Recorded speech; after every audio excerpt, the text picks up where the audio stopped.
Fill her up. You're listening to the Gas Digital Network.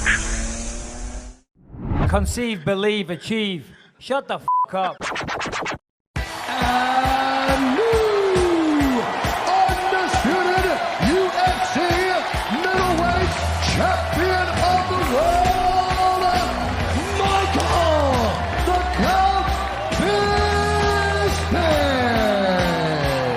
Bisping. This is Believe You Me on the Gas Digital Network. We're rolling. Did you ever work with Burt Watson back in the day? Love that guy, yeah. We rolling. Man, he'll have you ready to run through a wall. Wasn't that the best? You know what I mean? For the people that don't know Burt Watson, if you're a newer UFC fan, he was the guy backstage, kind of like the coordinator, and like you would be backstage waiting to warm up, and he had such command and such control. He was firm but fair. He was just a cool fucking guy. And like, we roll in, baby. This is what we do and why we do it. We the best in the world. And he come in, Bisping, let's go. And it's like, wow, you know, I do miss that guy. Anyway, random tangent to start the show. Welcome to said show, Anthony Smith. How you doing, buddy? I'm good. Yeah, man, I don't got a whole lot going on, to be honest with you. It's goddamn October, right? So we've been doing all this pumpkin shit. I'm a basic white bitch. I mean, I'll wear Ugg boots. I always say that. You are a basic white bitch. I'm a basic white bitch. I drink Smith. pumpkin spice lattes. I drink the pumpkin coffee. I love the smells. You know what I fucking hate though? The actual pumpkins. I don't know why. They fucking smell funny. They're all ugly, and my wife loaded up my entire vehicle yesterday with pumpkins and different kind of other little, what are those things called? Objet-d'art. Yeah, like all the objet-d'art. Yeah, I don't know. My whole front of my house is just pumpkins everywhere, and I'm tripping over them. I'm falling down. I got a bad leg. I'm gonna get fucking crippled by a pumpkin around my house. I'm telling you. But do you do the whole carving of said pumpkins? Yeah, my kids do. Yeah. No, that's great. I love shit! that I got a good one. Go ahead. You know those door-to-door salesmen? I want to feel your pain because it's the same way. Like, to be fair, it's kind of interesting that it's taken this long. We are actually in October. Certainly in the States, you know, and I love living here, so I'm not talking shit or there because I'm in Bulgaria. I feel like I've lived there for fucking 17 years at this point. You guys get crazy for the holiday seasons. You make a big deal out of Halloween. Christmas starts in fucking at the end of October. Halloween starts normally in the summer. Do you know what I mean? Easter's in fucking January. You know what I mean? I get it. These stores, they want to sell all the shit, but it does get a bit much. And by the time it comes, you're over it big time. But pumpkin, yeah. I'm not a big actual fan of pumpkin. Yeah, I'm not either. I like the pumpkin flavored things, but they don't actually taste like pumpkin. So it's like, I just don't. And then I got 150 fucking pumpkins. Once it's over, they start rotting. They get all stinky and they're all soft and squishy. It's fucking gross. I hate it. It is gross. Let me ask you about the pumpkin carving. Do you like draw it on like the pumpkin with like a marker pen or something first, or you just freestyle it? So what we've been doing with the kids is we've been painting them. Because by the way, this is why you tuned into this podcast. You want to know how we carve a goddamn pumpkin. Right. You have to know. And listen, I might give someone a little piece of advice. I've found that my kids enjoy painting them more than they like carving them. So me and my wife will carve ours, but it's way less of a mess. And then we get like that clear, like polyurethane spray. And then they fucking paint the pumpkins and then you spray it with that stuff. And then they last longer and it looks better. But I've been using the little Dremel tools and carving, like it's like a little drill kind of thing. And I've been carving it with that. Of course you do. Anthony Smith, the only man alive to start using power tools on a pumpkin because you're a real goddamn man. Well, it's surprised you're not using a steel saw. Well, no, it's how I avoid having to like cut the top of it off and then get all the bullshit out of it. So I don't carve all the way through it. I just kind of like carve into the pumpkin. I don't actually have to like get all the nasty, gross. I fucking hate sticking my hands in there. And I would stick my hand in the body of a dead animal way before I would stick it inside of a pumpkin. What wouldn't you stick a hand in? If I could avoid it, a pumpkin for sure. You'll stick obviously, you being a farm man, you'd stick your hand up a donkey's or a cow's ass, right? I mean, if it called for it, for sure. Not for fun, but if I had Sanko did that recently, I think, on Looking for a Fight or something. She does that every day. They just happen to Laura's ranch. And that's in the bedroom. Huge. Sorry, Laura. Sorry, Laura. I've taken my kids to her ranch. She is straight up. She lives that life. Like her ranch is huge. She's probably got 200 head of cattle. Like she's working on that farm every day. Yeah, no, Laura's so awesome she's as well. elbow deep in a cow's ass every day. Elbow deep in a cow's ass. So a donkey, would you do a donkey? I just can't think of a reason you'd need to. But if I had to, for sure. What else? What kind of other animal could you do that to? Because it's going to be of a certain size. It'd be harder to find an animal I wouldn't do it to if there was a good reason for it. So Anthony Smith is up for sticking his forearm, starting with his fist. Well, no, you got to get your fingers together. You don't want to fucking violate them. You got to squeeze. Well, no, of course you got to spit on it or something. You got to ooze it in. You got to work it up. You got to lather it. You know, a little. You don't want him running from you every time you walk by. No. You want that animal to, when he looks at you, says, "Oh, here we go. I'm about to get shafted by Anthony Smith's giant forearm." Welcome to the show, everyone. Oh dear, where were we? Where were we going? You changed the subject from pumpkins. I was going to complain. I got fucked by one of those door-to-door salesmen, big time today. I used to be one. Like probably 3 months ago, some guy knocked on the door and he was like, "Hey, we're doing this drawing around the neighborhood. You win this free air purifier." Well, that's all you got to get me. Like, I never win shit, so I always try. I don't win a fucking thing ever. So I sign up for this little free And when he says air purifier, I'm sorry to interrupt because I know people go, Bisping always interrupts. I'm trying to piggyback off the point that he just said. Yeah. You'll do anything for an air purifier. I just want to win. That's it. I don't even want the air purifier. I just wanted to win the drawing. Because I never win anything. So I sign up for it. Sure as shit, they call. And so my wife is like, "You're a fucking idiot. Like everybody wins, stupid. They're just trying to get in your house and sell you something." I was like, "No, I won." So they've been trying to meet up to like bring this purifier to my house. So he comes today. Like he just catches me at the house today. And he comes in, he's got these 2 little air purifiers. I'm feeling like I'm a bad mom. I'm the winner. What are you talking about? And then he carries in all this other shit and says, "Hey, you got some time? I'd love to try to show you this." And so I was like, "Yeah, I got a couple minutes." Next thing I know, this dude has a $3,000 vacuum. It's all spread all over the house, and he's cleaning carpets and couches and pillows. And by the end of it, I'm working for this guy because I'm like, "Come, babe, look at this." Like, "This is amazing. Look at the suction on this bad boy." He's pouring out glasses of wine on your cream carpet. He's like, "Look at this, the Miracle Spray 5000 removes this, no problem. Back in the day, you would have to do this." And you're like, "Oh my God." I was mind blown. I was blown away. And so we're doing all this other stuff and I'm pulling my wife into it and she's vacuuming the floors. I'm vacuuming it. Long story short, I bought the fucking vacuum. And yes, a $3,000 vacuum. Well, he cut me a pretty good deal on it. I was going to say, life's good for you. It was actually kind of a cool story. He said he's talking the whole time, and he's a very super good nice salesman guy. by the sounds of it. Very good. But he was a really nice guy, and you could tell he was like a man of faith, right? So he says, "Well, there you go." Says it all. He cuts me this deal, right? And it's a really good deal. And yeah, $2,999 off. Well, he says, "Me and you have had a couple interactions before." And I'm like, "Fuck, that's never good." In like 2007, he went somewhere in Sioux City, Iowa, and he went to use the bathroom at a bowling alley. Connected to the bowling alley was like a little event center thing that they would rent out. And he said he peeked his head in there. This is in 2007. Peeked his head in there, and in there was a cage, like an MMA cage, and I was fighting in it. In 2007 in fucking Iowa. That's cool. And then some years later, he was with his friend. He said he had a gay friend. They got accused of pinching some girl's ass at a club. And I was at the club. And so he got thrown out and was going to get beat up by a bunch of guys. And for whatever reason, I was outside and I was like, hey, what are we doing here, guys? You guys can't beat this poor guy up. And so I guess I separated them and kind of helped him out in that situation. And then 12 years later, now he's selling me a vacuum that I shouldn't have bought.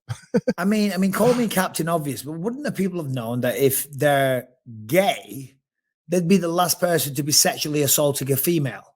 I don't know. That's exactly what I said. That's what he said. Wrong? He was, yeah.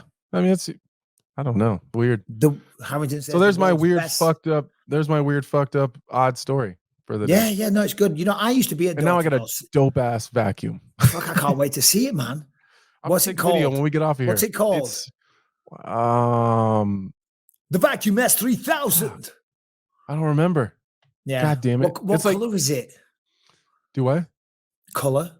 Oh, it's black. Is it? There's like see-through bits on it and whatnot. You can see all the shit building up inside it. It's almost exactly like the rainbow vacuums, with the little water things in the bottom. Yeah. It's like, all right. Listen, now I'm worried for you. Now I'm worried. I reckon we can find one of those bad boys online for way less than what you paid for it. Probably. I got screwed, probably. Yeah, I used to be a door-to-door salesman, and it's bloody terrible. It's terrible. And this is back in the day. I think I've talked about this before. I was very overweight. I had a skinhead. I didn't have the best sales technique, and if people think I'm abrupt and rude now, you should have seen me in bloody 2001 when I was like 21 years old. So anyway, point of the story now. What were you selling? What were you selling before you finished? Two things. First of all, was double glazing. Okay, trying to get people double glazing, trying to get their old windows into glass. Got it. Glass windows, yeah. And then it was trying to get people to switch over their gas supply to a privatized company called Npower in England. Yeah, it was a fucking miserable job. Because you got like your little basic pay, which was literally almost nothing, and you get sold this dream like a pyramid scheme. You're gonna work your way up, and then you're gonna recruit your own salesman. And before you know it, you're gonna make thousands. You're gonna be driving Lamborghinis and Lamborghini yachts. And no. I didn't sell a goddamn thing. Walking around, I'd get the bus to Blackburn, I'd be doing it at it all day. You get back at like 10 and 11 o'clock at night. Hadn't made a sale. It was the most depressing thing. Rebecca was pregnant though, and it was the only job I had, you know what I mean? Yeah. Oh God. Anyway, point of the story is that now, whenever I get, and I don't now because we live on like a gated community, but back in the day, if you got a knock at the door and it was a door-to-door salesman, I always give them the time of day. I always I'm polite and talk to them a little bit. Yeah, because they're just doing a job and they're trying to hustle. They're trying to make money. They're not trying to con you. They're just, this is all they can do right now. You know what I mean? So that's what they got. That's all they've got, man. That's all they've got. I'm just doing something for the people. Harrington says, is it the vacuum Avalar 27? It is not. I'm so mad because I've been bragging about it all damn day. You're the only man I know because I'm so pumped about it. It's a pretty badass vacuum. Fucking love it. Bollocks to all the little trinkets you can get. Anthony Smith just wants a great vacuum and no pumpkins. Nice but at least you know that pumpkin shit. Wait, here it is. Suck that bad boy up. What the hell? Here we go. It's the Avalar 26. No, I can't see it. So part of the deal was I could get a good deal if I traded in my rainbow vacuum. So then he took a picture with me and the new one and the rainbow to say fuck you to the other company, which is really funny. No, they're using your image and likeness, Anthony. But I got a good deal on a vacuum and I won something. So now you're a spokesperson and that picture will be on the Instagram website. You know what I mean? No, it's one of those water ones. It's got the water. Where's my wife? Brian, that's just a random vacuum. There's thousands on the market. Yeah. Brian, Anthony, you should have got that bad boy for free. Well, I googled door-to-door vacuums and then just found one. Should have got it for free. There is my brother, my older brother Stephen. Shout out Stephen. He used to do that back in the day as well. Anyway, as much as I'm invested in this, I know we're gonna move on. I got screwed, huh? I should have got it for free. But you did a picture. It's going to be on their website. It's going to be on their Instagram. You're going to be there going, this is the best thing ever. It should have been free. Real quick, we'll touch on this very, very quickly. I don't want to throw fuel on the fire, and I'm not interested in any beef or whatever. Obviously, we talked about McGregor firing fucking stray bullets at me for whatever reason and talked a bit of shit. So we had a laugh about it on the podcast. And, I must have touched a nerve, bless him, because he came out and he's throwing all kinds of insults around, threatening to cave my head in, and people, and all the stories, like Daily Mirror and whatnot. Because obviously, the clickbait, they're taken out of context. I didn't say what I said, but if you watch the show, we were having a laugh. It was fun. I said, make sure you got your security with you or whatever. It's a fucking joke. Obviously, there was no threats from my end there whatsoever. He's kind of fucking flipped a little bit on it, hasn't he? Do you know what I mean? Lost his mind. Anyway, Connor, Relax, buddy. Jesus, goddamn Christ. Anyway, there you go. I've been told to keep my name out of his fucking mouth. I'm not going to do that. Be careful. Well, I can't do that. I talk about MMA, and he's the biggest star in MMA. When you become a star of that kind of magnitude, people are going to talk. So, anyway, there you go. I didn't say I was going to tweet, but you could tell he was so angry, and he was just flipping out. There was not going to be like any reasoning with him. All I was going to do was point the gun at me, and it would have just fueled it. You're more of an adult than I am, so I'm just a little bit chill older. out. Yeah. Well, it's like I am mature. I'm not interested because everyone on Twitter was like, "What's the beef?" And my tweet was, "There's no beef." He for some reason started throwing shots at me about my acting work, and we had a laugh about it on the podcast. That was it. I guess I am maturing. I'm not interested. I don't even think about the guy. That's the way it goes. You get older, you learn to turn the other cheek. You know, I'm not there yet. Is that a Bible reference? Turn the other cheek. I don't know. I'm not real versed in the Bible. It is, yeah. I am. I'm obviously every night study the Bible, several chapters and Psalms and verses and things. I do. What's calmed you down? Yeah, no, it is. It is. Tonight will be chapter 12. Matthew, Mark, Luke, and John, the 4 evangelists, by the way. Tonight I said we weren't going to talk about this. I almost got assaulted and beaten up in a Bulgarian gym. I told you before, didn't I? I'm glad they didn't kick your ass. It'd be real tough doing this with you had 2 black eyes or something. Yeah, so my belief, but even harder turning up on set tomorrow to do a scene that we started today. You know what I mean? We got to finish it tomorrow, and I'm smashed to pieces. I told you before, so I'll keep it quick. I'm lifting weights. I'm on a bench. The whole row of dumbbells in front of me is not being used, and I've got like the 26 kilo. Right, I'm just like doing some shoulder press, and I'm sitting on a bench. 2 guys come up, one of them says, "Can I use your weights?" I'm like, "No, sorry, I'm using these." You know, and in my mind, I'm like, "We can use the 25 or the 27 or whatever it was," because all the other weights are there. And they go up in like 1 or 2 kilo increments. Do you know what I mean? You want one down, and they'd be fine. Yeah, you want these ones? There's loads of others. Sorry if it's not the optimum one you want, but I'm using these. Give me 5 minutes, you can have them. And then his buddy goes, "I want to use your bench." I'm like, "Well, I'm clearly using the bench." I said, 5 minutes, you know? And then they kind of stood there and stared at me. And I'm like, "What's going on here?" And then 2 of the mates show up, like big juice heads, covered in tattoos and whatnot. And like, you could just tell they're all chatting away in Bulgarian. I knew they were talking about me. You know what I mean? I was like, "Oh, for fuck's sake, here we go." So I'm trying to be careful, you know, I don't get a dumbbell over the back of my head and whatnot, you know. I haven't got eyes in the back of my head, and I haven't got eyes in the right side of my head either. Do you know what I mean? So I'm like constantly like looking around. And I think, fuck it, I'll go over to a different part of the gym. There's some machines over there just to try and diffuse it a little bit. And then they come over there, they follow me over there straight away. And I'm like, "Oh, for fuck's sake. So I'm turning into a proper bitch in my old age. I'm getting abused by McGregor. Ooh, you're hard. And then I'm running away from gyms. I'm proud of you, actually. I'm really proud of you because maybe it's just you're a little bit older than me, and you know you've done a lot more in life, so there's a maturity that comes with that. Like once they asked for the weights, I probably would have been like, "I'm using them." Like you get them in a little bit, but then when they tried to take my bench, when there's a whole bunch of other ones. Those weights and bench would immediately be mine forever. Like I'd hide them behind me. So you got to go through me, motherfucker. Like I'd be so defensive. And then the more people that came in, I just start looking around like, all right, I'm going to throw that dumbbell at that guy.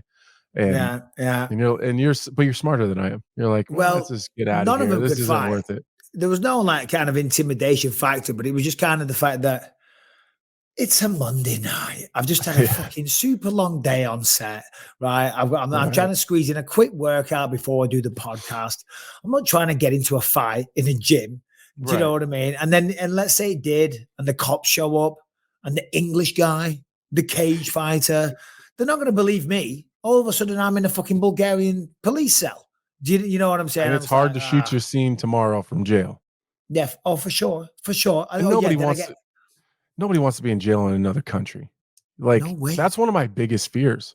Like I've been in enough trouble as a youngster. I could figure out, like, you end up in jail here in the States or whatever. Like, I'll figure it out.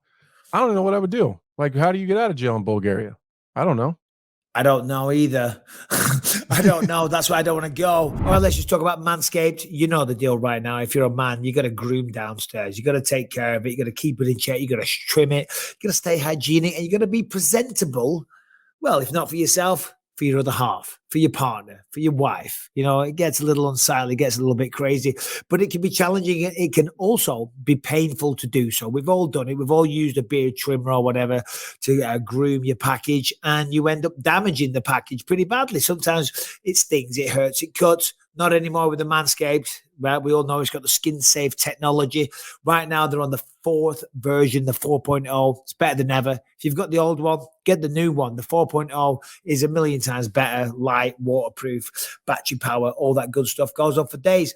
But we're offering you the performance package, the 4.0. You get the trimmer, of course. You get the weed whacker for your nose and hair, the crop preserver ball deodorant. You get the crop reviver toner. You also get a couple of boxer briefs. So when you've got it all looking nice and dandy, undies to go over the top. And of course, you need a travel bag to put them all in. So that's what you get in the performance package. When you go manscaped.com and use the code BISPING20, you're going to get 20% off and free shipping. Also, you got the shear kit to take care of your toenails, stainless steel toenail clippers, tweezers, grooming scissors, so you can take care of your feet, having them all looking nice and dandy. If you've got your penis in check, you need your feet in check as well. No one wants to stand there. You know, you pull a girl, you go back to your room, you strip down. She's like, oh, yeah, I like the look of that. It's all good. But then you look down at your feet and you've got like, I don't know, feet of an ogre.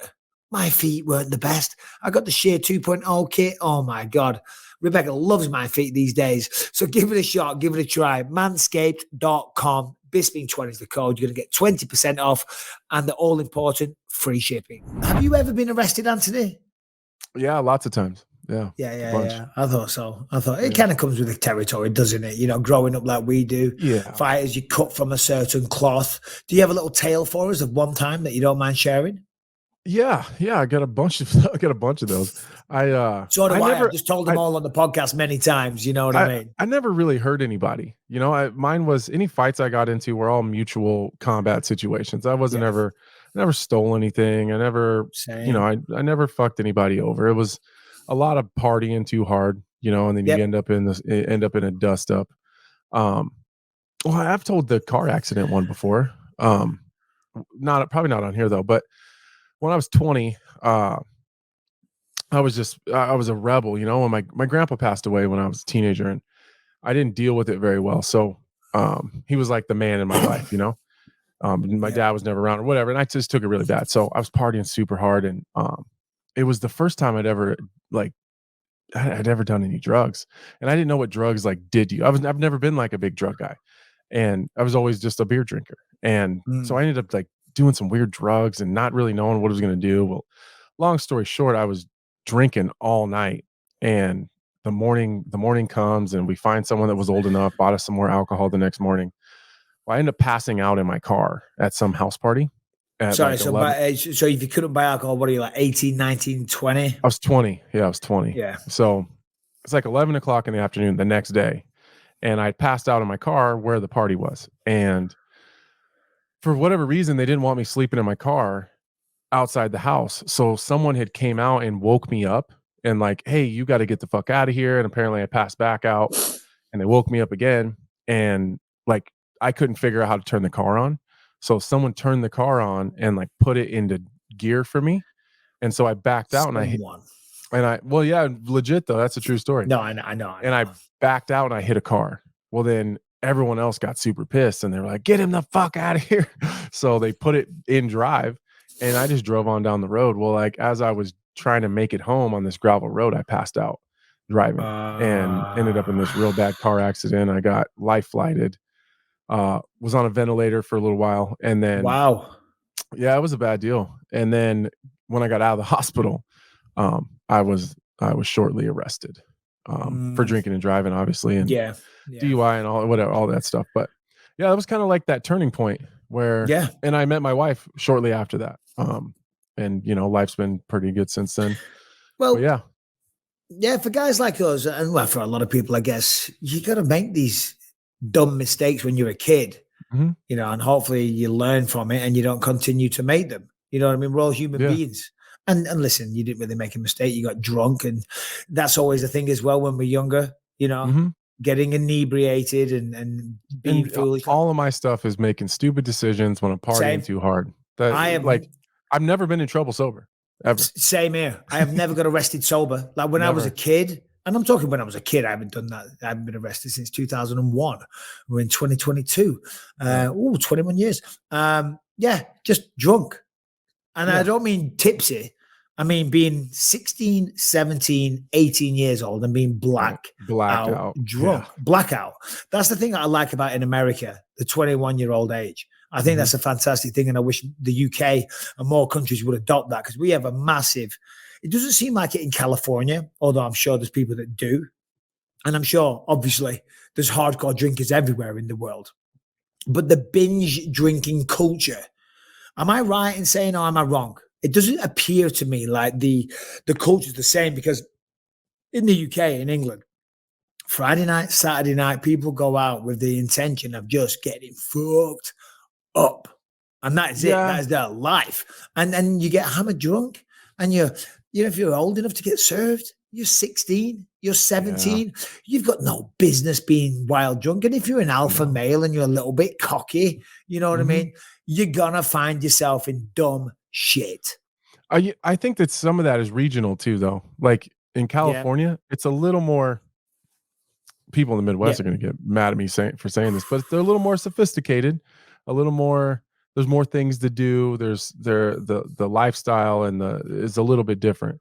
You get in the Midwest, it's binge drinking is just a normal part of life on the weekends, and football season. It's Thursday, Saturday college football, Sunday NFL, Monday NFL, Thursday NFL again. It's just, I don't know. It's definitely regional for sure. But I do feel like when I travel, like when I was in Aruba, I was fucking blown away, Mike, at the children at the bars. Like I would go, we'd stop and go have a drink or something somewhere at night after dinner. And I mean, I'm telling you, there's 13, 14, 15-year-old girls just smashed ordering shots. And I was blown away. It's like, and Aruba's not the only place I've seen that happen at. Like it's weird. It's so weird.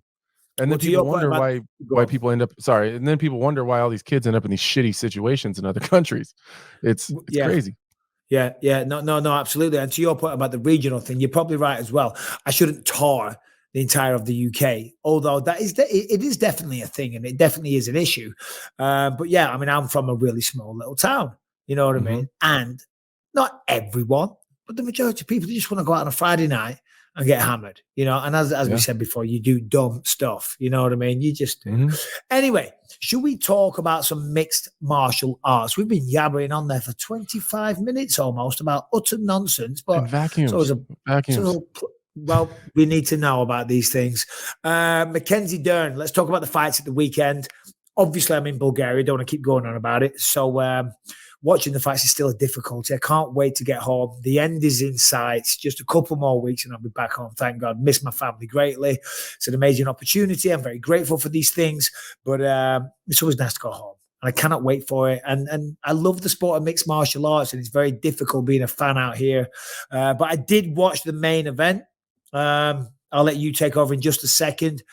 I saw an Instagram post and some comments from Mackenzie. She was very disappointed afterwards. She apologized to people. Am I right? She said her jiu-jitsu wasn't good enough.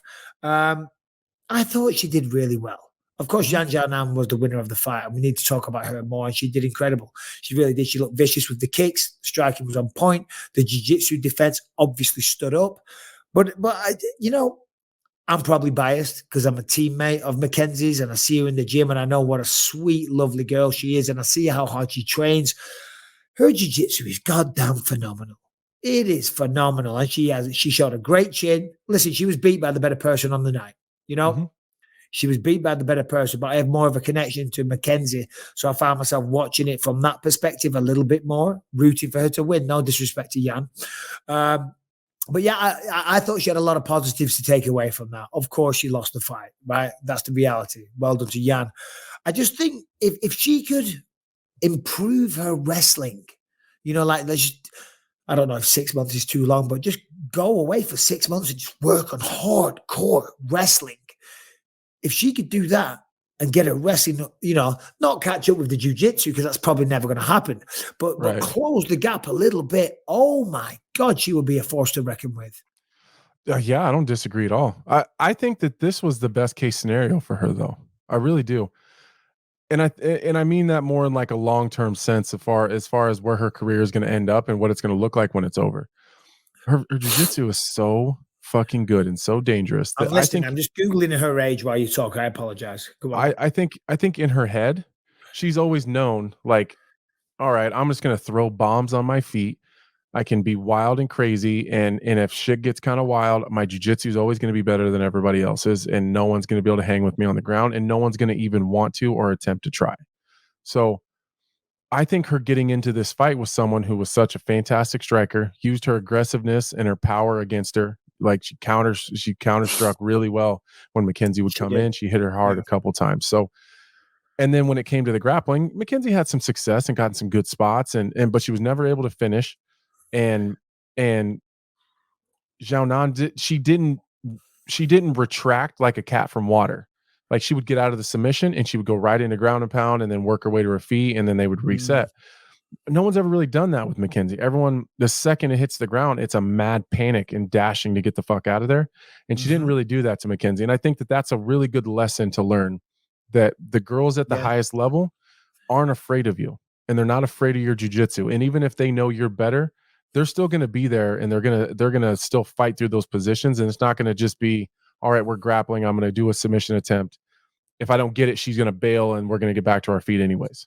That's not how it works at the highest level of this game. So I think it's a good lesson. And I liked seeing how emotional and upset she was, not because I want her to be sad or anything, but it says a lot about someone's mindset, in my opinion, that instead of saying, I had an off night or my weight cut sucked or I was milking this injury, she had no problem right afterwards sitting on Instagram and putting out a really emotional post and saying, I need to get better. I'm trying to figure it out. She was just better than me. I love it when people say that and you can tell it's genuine. Like she was just better. I need to get fucking better. Like, I love that mindset, because that tells me she's going to go back to the gym. She's going to bust her ass. She's going to figure out with Jason and everyone else there, where did I fuck up? How do I fix it? And where's this gap at? And that's going to make a really dangerous Mackenzie Dern. You hear people talk about, I was just not my night. It was an off night. That usually says they're going to go back and do the same shit they did before, and you're not going to see a different version. It's absolutely true. And that kind of encapsulates it perfectly. I need to get better, because you're right. A lot of people do say I had a bad night at the office. It wasn't my night. I got caught and all these things. They're excuses. They're excuses. It takes a lot of courage and bravery and self-realization to just say, you know what? I need to get better. I wasn't good enough.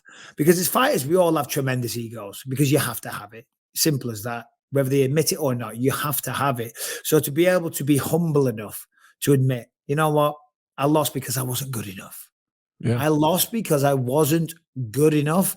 That's incredibly hard. So you're right, actually, Anthony. I never looked at it from that perspective. I'm glad you pointed that out, because, that's the only way she's going to learn. And I do hate it when I see fighters come out with every excuse under the sun, and then their coaches make excuses for them as well and go, well, they were doing well, and the second round was amazing, and the fifth round was this, and, she was this close away from finishing it. Not that I'm saying Jason Prilla would ever say things like that. He won't. He does not sugarcoat fucking anything. But a lot of coaches do. And when I see that, I scratch my head. I go, ultimately, you're just damaging the evolution of your fighter. Because you're right. You got to say, right, shit, I got work to do. And you can see when she started doing jiu-jitsu, and again, we're talking about her more because I have more info on her. And I know her coach very well. He's one of my best friends in the world. So, Yan, congratulations. I'm excited to see her fight again. I thought she looked phenomenal. The striking was great. She did so many good things, and she won the goddamn fight. But I know Mackenzie more. Look at the striking. It's good now. You know what I mean? Can it be better? Yeah, sure. We're all a work in progress. The wrestling now is the next thing she needs to work on. And she'll do that. It's that middle ground. That's where people. That's the biggest problem is the transitional areas, the gray areas. It's how do you get from you can have the best jiu-jitsu in the world, but what was Damian Maia's biggest problem was that if you had a really good wrestler that just didn't want to go down there, he had some serious problems. And I don't he would pull guard a lot though and be very successful at that. Right. And he was a better guard puller than Mackenzie is. You know, she's not in jiu-jitsu. She wasn't a huge guard puller anyway. So she'll get there. And I thought Yan looked fantastic. I think the mindset of her being like, I don't give a fuck. Like I'll grapple with you. I don't care. I believe in my submission defense. That's a type of confidence that you can't fake. Like when she said it in the media, I'd seen a couple interviews. I thought she was full of shit. I was like, there's no way. Like she said, the way to beat Mackenzie Dern is you got to be able to be safe with her and out grapple her. I was like, I think you're full of shit. She believed it and she did it. Like, but you have got to do that because you got if you're fighting someone that is she's not. Well, she is kind of a specialist. She's rounding out the skill set, but everyone knows Mackenzie Dern. It's the jiu-jitsu. But if you're going to fight her, you can't be scared. You can't be backing up. You can't obsess jiu-jitsu. I've got to stay away from it. It's like, no, you got to do the work. Clearly, Uriah Faber and the rest of the guys at Team Alpha Male have done a phenomenal job with her, and I'm sure her team back home in China as well. So shouts out to all of those guys. Shout out Perillo as well, my brother. Hope you're well. But yeah, you got to have the confidence to say, you know what, we're going to be in the guard. We're going to be in the guard. And we're going to fucking fight her there. And guess what? It's not a jiu-jitsu match. We're going to drop elbows. We're going to drop punches. We're going to nullify it. We're going to get bicep control. We're going to shut it down. We're not going to play that game. And we're going to fucking beat her there. And God bless her. I thought Mackenzie had some amazing setups. She got very close to a couple of submissions here and there. But it wasn't a night. Mark Zuckerberg was in attendance. Yeah. Pretty cool to see. Yeah, we talked about it on here before, how he was so into jiu-jitsu. Yeah. And I mean, do you think cool, he understood all the transitions? Sorry to cut you off. Question. Do you think he understood all the transitions? Because you could clearly see he had a basic, not utter beginner, but a kind of, someone that's been doing it 6 months or so, I'd say 6 months of training or whatnot. I think he probably understood what he was watching. Yeah. Yeah. And I'm sure the couple of videos and clips of him kind of watching the fights. It's that, like he just discovered something, like he's seeing something that just is amazing to him. Oh, his wife's losing her. His wife is the shit star, too. though.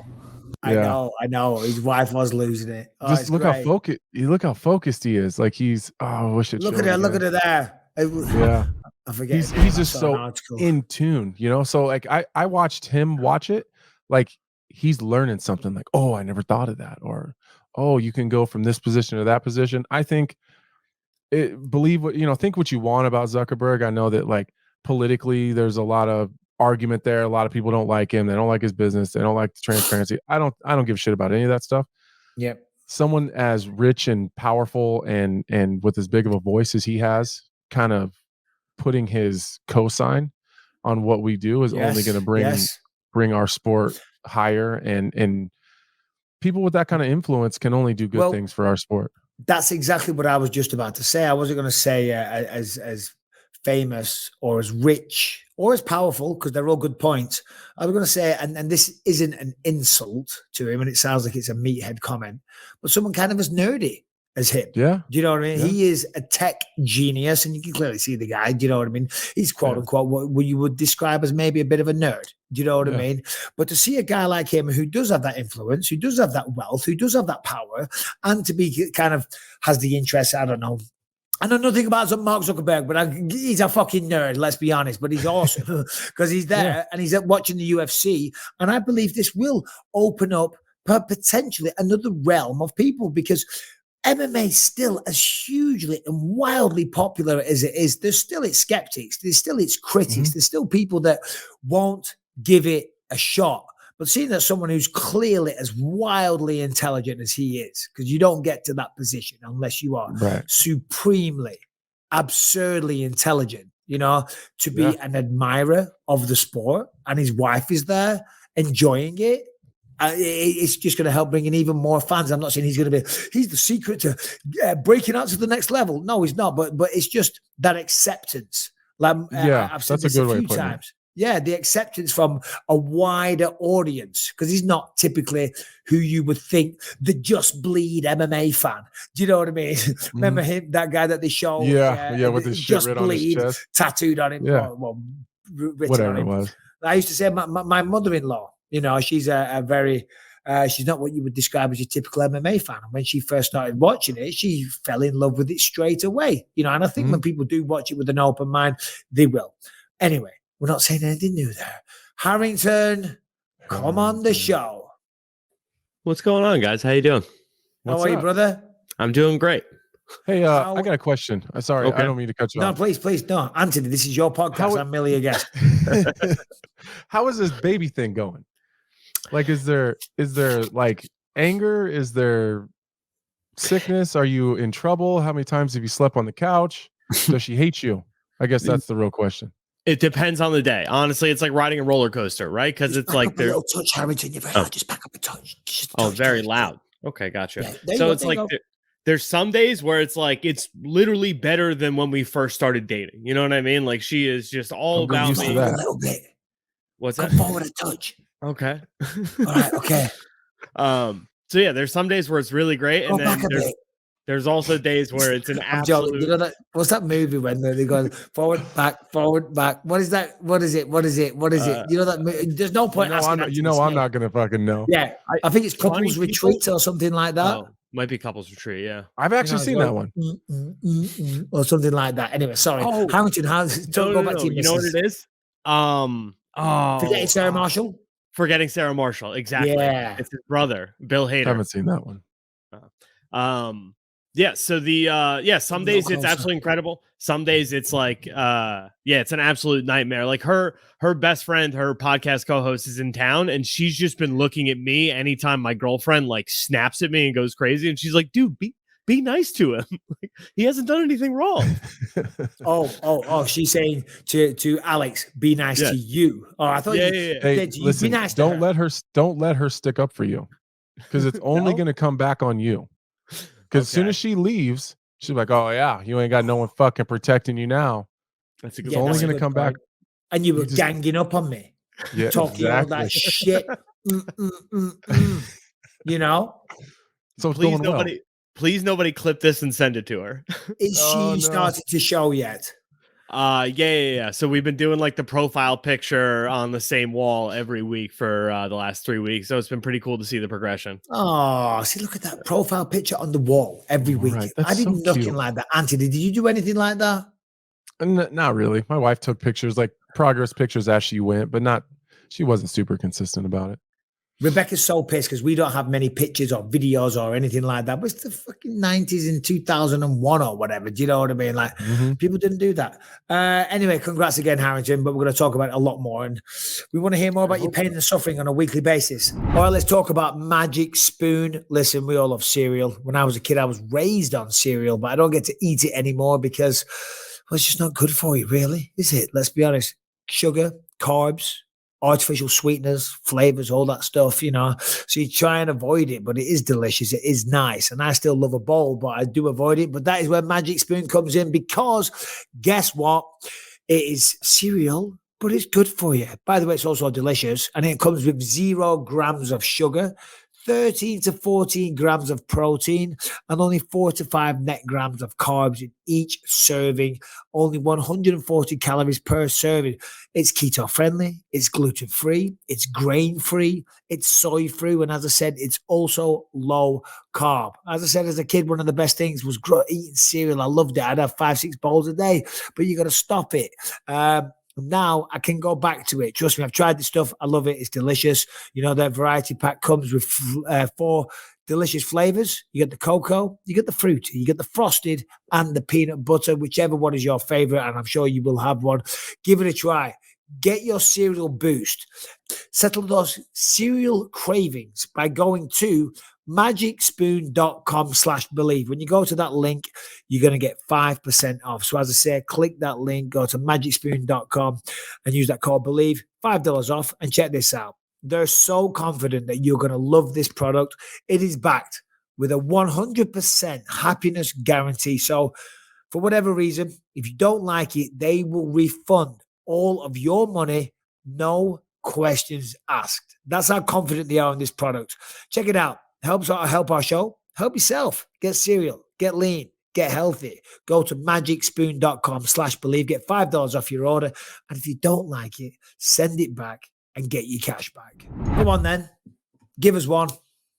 All right. So speaking of, all right. Yeah, that's my, sorry, it's my broadcast day. I'm getting into it. So I like it. Speaking of tech nerds, Elon Musk showed off his new robot Optimus at a demonstration this weekend. He came out, looking kind of like Jake Paul's mascot, just coming out lumbering a bit. And people on Twitter are dragging Musk right now, saying that there's been better robots built by Boston Design and a number of other firms for years. So, to bring this one out and showcase it might have been a little bit preemptive, for just how awkward it was moving on stage with him. No, but hold on. Yeah, before you were telling us, because if there is a video, I haven't seen it, but you were saying that this is a robot designed to kind of take over the menial tasks that people have to do on a day-to-day basis, and it'll go on sale pretty soon for roughly 20,000. Yeah, so Musk actually, he differentiated between, Boston Dynamics and these other firms that are just building an awesome prototype. He said this one is actually going to be built for mass consumption. They're going to be priced at about $20,000, and they're going to just do the menial tasks around your house that you don't want to do. So you program it to take out the trash, maybe. It's a robot. Yes, it's a full-on robot. No. But typically they'll talk about a robot and it comes out and it looks like a garbage can on wheels. Yeah. Do you know what I mean? That Which looks like a robot. is a Cyberdyne Systems in your face. The T1000 Hasta la Vista baby. Oh my God. It is awesome, but that's also terrifying. What kind of shit can this do? Well, like I said, pretty much any task you don't want to do around your house. So if you wanted to clean out the cat's litter, if you wanted to take out the trash for you, maybe empty the dishwasher, you can program all these little tasks into Does it. it mow around grass? your house. I'm sure it could. Diaper changes. I mean, would you trust it with your baby? No. Harrington, probably not. in the off chance you do get one, do not let a robot. I mean, people are claiming that the Teslas can't even drive themselves. The last thing you want to do is let a cybernoid system made out of pure metal, wired to the internet, conspiracy theories galore with that one, touch your very sensitive, dainty newborn baby. Yeah, on second thought, you're probably right. Oh my God, that is I'd let it mow the grass though, for sure. I'd let it mow the grass. Take the trash out, do the dishes. I mean, I don't know if I'd want it in my house though. You're kind of creeped out by that. Yeah, what if they're just trying to sell them, and then everyone gets one, and then all of a sudden, someone with the controls just. Now I sound like Brian. Well, yeah, but you're absolutely right though, because people are talking about the conspiracies with the electric cars and they're going to turn them off and all the rest of it. But that's true. You're only crazy until you're right. Well, we knew that one would get your attention, Brian. Oh my God. No. But that thing will be connected to the internet. And let's just assume that it's very popular. Because I'll tell you what, 20,000, I'm buying one. You program that bad boy to make me a cup of coffee, sandwich. You think we'd get a BOGO deal? Like a sponsorship? Buy one, get one half off or something? Ask we the can guy split the that cost sold of you one the and a half. vacuum. Ask him if he can get you one for $1 off if we do our faces all over it. We'll take a picture with it. I want one of them. But as I'm saying, eventually, if they're wildly popular, they'll do the vacuuming, they'll do all this stuff. Let's just say there's millions of them. And then someone hacks it. Yeah, that's what I'm saying. We did the Terminator thing last week, but it's iRobot. The term what? iRobot, where all the slave robots come and fucking revolt and kill everybody. Yeah. I mean, look, listen. We also are missing the sexual potentials that this one will bring as well. I don't want to go there. Well, we're missing that on purpose. Stick a mask on it. Stick a wig on it. You know, I'm just saying that's not me. And that's not That's where all my- it would take was a wig. Like forget the fact that the whole body's made out of metal and it's a Have robot. you met my wife? That's fine. Do you know what I mean? Jesus Christ. I know some people that have been with worse on one of those nights out when I was about 18, 19 years old. One of those blackouts. We'd walk up next to worse. I'm kidding. I'm serious. But you know what I mean? There's some freaky people out there, isn't there? I mean, you know, Yeah. if you could program that to mow your lawn, Yeah, I'm in. it can thrust in and out. That's all I'm saying. Anyway, moving on because it's gross and very immature. So if we're talking about dumb shit, I really have something I'd like to show you guys and get your Oh my opinion God. on. I hope. This is from Russia. Okay. Oh man, I I'm was not still on the blaming- robot pumping thing. Yeah. Oh my This is God. car jujitsu. It's I not would car dominate jiu-jitsu. here. That's just I would two. dominate. I would dominate here. Oh, you would as well. He's got a good underhook. There's a world Okay, right now, championship here. he's I'm trying to in get control of the driver's position. It's a dominant position. It's like being up against the cage in mixed martial arts. Right now, he's passed the full mount in the passenger seat. Right now, you're going to see he's going to reach for the seatbelt. He's going to tie him in with that. He's defending. I mean, what next? Yeah. What next? You weren't kidding, Anthony, Brian, when you said you want to see some dumb shit. Oh my God, Jesus Christ! That robot. I was going to phone's going off. I was gonna bring it. There was like these robots, like these. It's you were talking about sex with robots, and it made me think of this. I video was not seen. talking about sex with That's robots. I was just merely no. That's throwing out the exactly what you were potential. talking about. Now that I said it, people are gonna clip just that one part. Sexual robots. That's what you said. That's what I'm saying. You said. I don't think you actually did, but I'm gonna tell people you did. I did. There was like these, like jerk off robots in China or something, where people just walked up to these little machines and then they just stuck it in there and just, you know, got off and rolled out and just put like a $5 bill in or something. I bet Brian could find it if he really wanted No, to. I'm sure Brian's found it many a time, and he's saving up the money to get a flight there as we speak. Kidding, Brian. All right. Anyway, let's get back on the track. So DC, we all love Daniel Cormier, top guy. He's going to be commentating the WWE, Hamilton. No. I'm very sorry, but like, here's a picture of this thing. Okay, now back to the robots. I told you. Look, What is it? it's a sperm extractor. That's a very fancy way of saying a machine that sucks you off. No. What is Yeah. that? You had to swipe your debit card and walk up to it, dude. Swipe your debit card, swipe your dick. Oh my God. What, Brian, what country is that in? It's got to be Thailand or It's China. China. Yeah, so you can't do jack shit in China, but you can have go get it. That looks like a public setting as well. You're just walking through the local mall, you know. Yeah. The mood fancies you. Slip of, you know, like normal malls, you stick a couple of quarters in the little kids' rides that go back and forth. It's probably with the kiosks. Like you can get a cell phone Yeah. case, shoelaces. Like, oh, what's this over here? You want to get sucked off? Harrington, I noticed that you joined the chat at this moment. Well, yeah, because I looked into it. It's actually a medical thing. So it's like instead of going to a doctor's office to give a sperm sample, you can just go into CVS and give one right there in the sperm extractor machine. Oh, the sperm extracting machine. Oh my God. I would say that that's the name of today's podcast, but you know. Sperm extractor. We No, like to be no. monetized on this show. Yeah, no, exactly. It's not gonna. YouTube is very sensitive. Do you know what I mean? We're not gonna go with that one. I'm bringing it up. Just want to say I'm really happy for DC. So, Harrington, what is the score there? So he's now. I saw his Instagram post or something, or I saw a mock-up of him in like a referee's uniform, refereeing a WWE fight.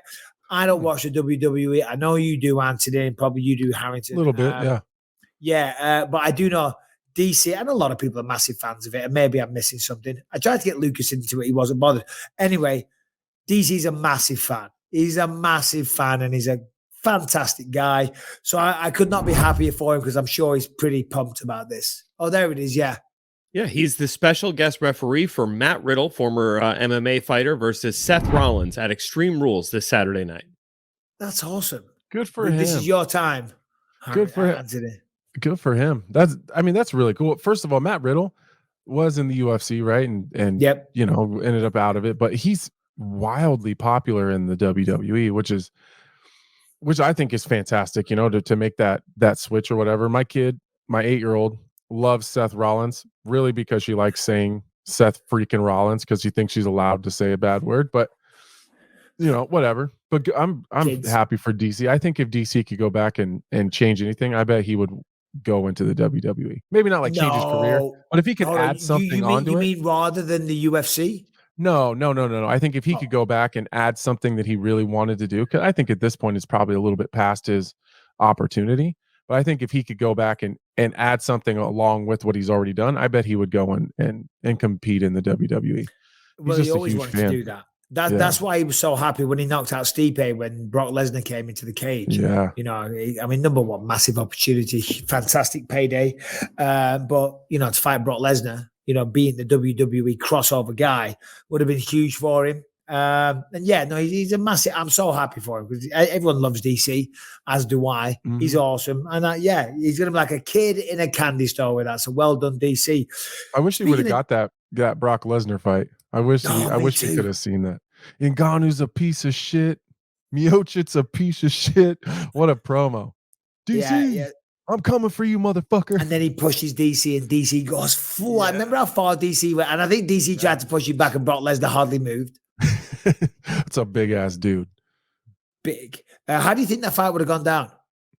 I think DC would have made him look worse than Cain did.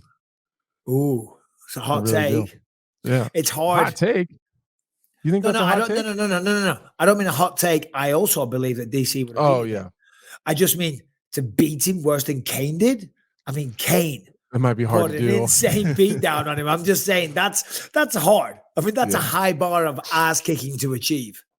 I think DC was a better top control guy than Cain was. Cain got lots of takedowns, but he wasn't the guy that just held everyone down for long periods of time. Like if DC ended up on top of you, that's just where you fucking ended up. You know, I think DC would have been. I think he would have dominated him more. Maybe not beat him up worse. Because, you know, Brock was able to get back up and then Cain would outstrike him and he'd take him down again and Brock would get back up. But I think DC would have taken Brock down and just finished him. Cain Velasquez was so deadly with his hands though as well. I mean, he had beautiful boxing, didn't he? And, you know, poor old Cain. That Nogueira knockout?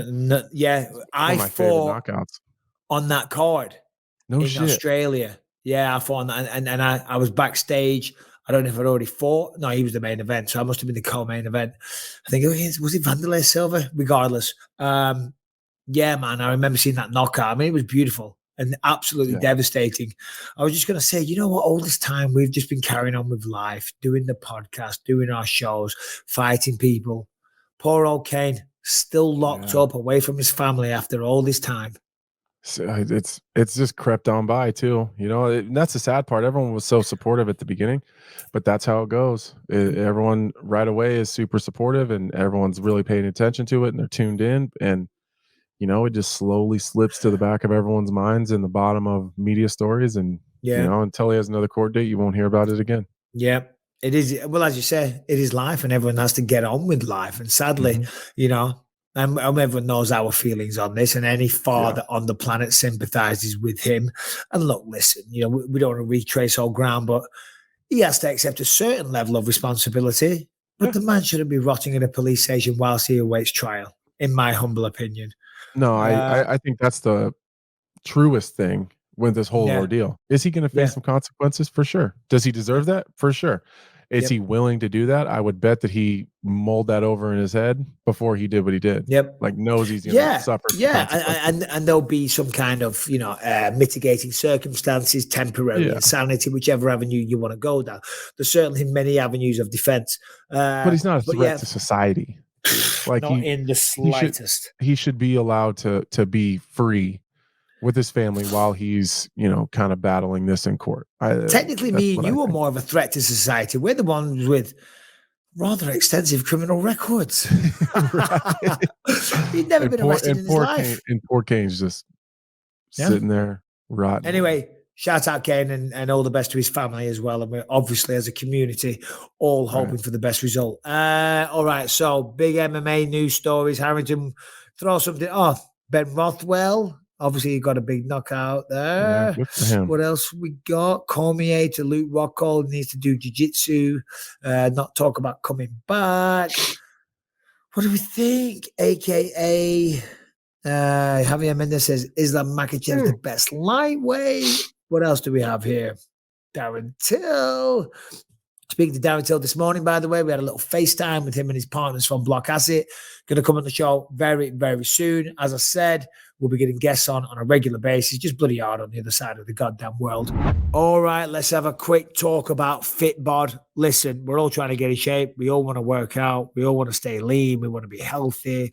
We want to be more desirable. But sometimes you don't know what to do in the gym, okay? Or your workout routines get stagnated. Well, that is where FitBod comes in because, look, listen, yeah, it's all well and good if you can afford it, if you're loaded. Working with a personal trainer, it's great, but it's expensive. You know, sometimes you do it for a small period of time. Maybe you think, I'm going to splash out, but year round, doing that year round, 2, 3, 4 times a week, once a week even, it's a lot of money. That is where FitBod comes in because it's a smart workout app for one. Let's just get that on the table. It creates custom dynamic exercise programs for you based on your goals, experience, and the equipment you have available. And then it varies your routine to help stop the boredom and to stop you overtraining. It has an algorithm that uses data and analytics to scientifically build your best next workout so you can maximize your results. You can see all your charts. You know, you got your muscle usage, your recovery, your achievements, all the progress that you're making. You can see it all right there in the app. So you get to see it in real time and a display showing all the progress that you're making. So you get that, you know, get that extra little bit of feedback. You're in control with workouts designed just for you. So you're getting exactly what you need. And as I said about those, working with a personal trainer, well, for less than the cost of one session with a personal trainer, you can now get a full year of personalized workouts with FitBod. You fit exercise into your schedule because, listen, it's down to you, innit? Because the best time of the day to exercise, it's whenever you like and whenever you're free. By the way, it works with Apple, iOS, all those devices. App is easy to use. It's got video tutorials on the exercises, so it makes learning all the new exercises a breeze. Trust me, you're going to love this one. And we've got a great offer. Go to fitbod.me/believe. Right? If you do that, you're going to get 25% of your subscription, or you can try the app out for free when you sign up to fitbod.me/believe. 25% off, or you can just try it for free. You're going to love it. Listen, there's no reason to not work out with this thing. You can do it at home. You can do it at the gym. You do it very, very cheaply as well. And you're going to love it. You're going to get results. And you're going to thank me. But you're going to go to fitbod.me/believe. 25% off. Harrington, go on then. Make us all dumber, please, for a split second. Okay, let's see here. Then. Okay. Okay. So how about this? We all know how serious of a deal cheating in mixed martial arts is, but another sporting community was rocked by a cheating scandal this weekend with the fishing world. Right, dealing with an issue where there was a tournament, $30,000 purse on the line, and some people added some weights and some fish scale to an already caught group of fish there, bumping them up by about 10 pounds, winning them the title until they got caught for this cheating scandal. So they took fish, they inserted them with weights. However you do that without killing a fish, you just shove it down its mouth. All right. Well, I don't know. You shove weights down a human's mouth, you're going to kill them, and we're a bit more evolved than a bloody fish. Not by a lot. Yeah, I'm like, in my mind, I reckon if you grab a fish and just stuff metal weights down it, I thought that would kill it. No. So this wasn't a catch and release tournament. Like they caught these fish, brought them in at the end, and then weighed them. So I'm assuming there was no intention of the fish actually surviving. Oh, okay. I thought it was a catch and release tournament. It don't matter. Either way, it doesn't matter. Because I was going to say, and then you release it back into the river. How do you know you're going to catch that same fish? Okay, so all they had to do was present a fish and say, I caught this. They filled it with weights to claim the $30,000 prize, but they cheated. Yeah, so I obviously fish. So I heard this, I seen this whole story, and the whole video is a goddamn mess. Like, I'm surprised those guys didn't get the absolute fucking shit beat out of them, because fishermen don't play that game, and there's a lot of money in competitive fishing. So these guys, not that long ago, won like $200,000 in prizes over a couple tournaments, and then like two $80,000 fishing boats, one apiece, because they're partners. Oh wow! So there's a lot of money in fishermen and fishing tournaments and sponsorships and boats and endorsements. There's a lot of money there. So you get 5 fish, and you just weigh in your 5 biggest fish at the end of the tournament. Well, apparently there had been some questions because after a lot of these tournaments, you have to do a polygraph test afterwards to make sure that you didn't cheat, and it's a serious deal. They should do that in MMA when you get busted. Polygraph test as well. For sure. If they do it in fishing tournaments, I don't know why you wouldn't do it in other sports, but they do it on murder trials. It's good enough for them. Right. But they'd failed their polygraphs apparently in the last couple tournaments, and for whatever reason, they just kind of brush it. So they knew something was sketchy. Well, the tournament director, like, fishermen are very, if you catch enough fish, you can look at it and know how long it is and have a pretty good idea what it weighs. And there was something off. So they started cutting the fish open, and there was big chunks of fish fillets. So in 5 fish, they added 8 pounds of weight to win this tournament, and then got caught in front of every single person in this tournament, and they were ready to mob these goddamn guys. It was insane. God. Yeah. Some angry redneck fishermen. Yeah, that'd be a tough pissed. crowd. And the poor guy's just like, I almost felt bad for him because he was probably scared for his life. Yeah, well, cheaters never prosper. The real question is, it's like when somebody tests positive for steroids in our sport, then you ask the question, well, how long have they been doing it? And you just said that him and his buddy have been killing it. They've been winning boats. They've been winning $200,000 prizes. Yeah, this is the rig. This is what they've been doing. Have you seen the video? No, I haven't. No. Oh man, it's Do we have a video, Brian? This is where you ask Brian for it. I feel uncomfortable when I ask him. Do it. Just throw it out there. See how it feels. Hey, Brian, do you have a video? I didn't like it. Fuck. Brian, can you just pull that video up, please? If you just take a look while we talk. God there damn it is. It came right up. Immediately. Get out of here!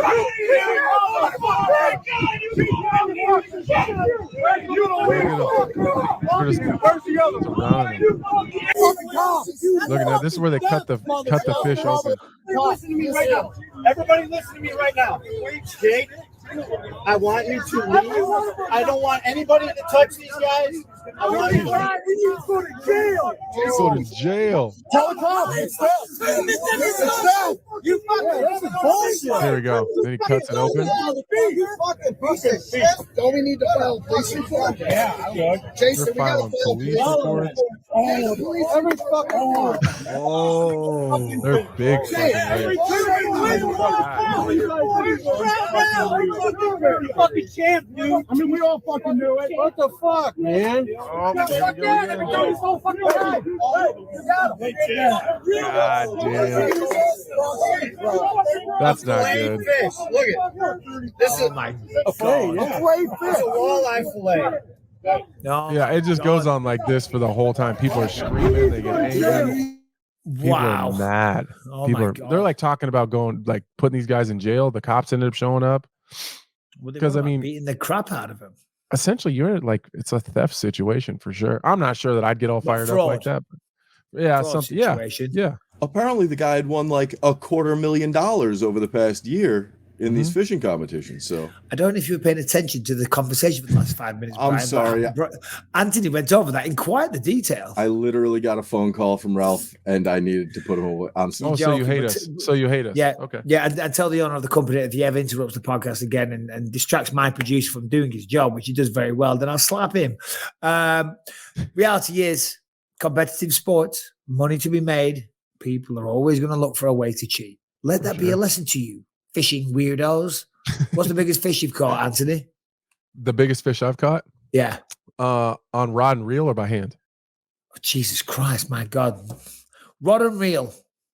What do you mean by hand? Do you mean you pull them out of the water with your hands? Yeah. Bare hands. Bare hands, like 85 pounds? Yeah. There was a small fish. It was they're called grass carp.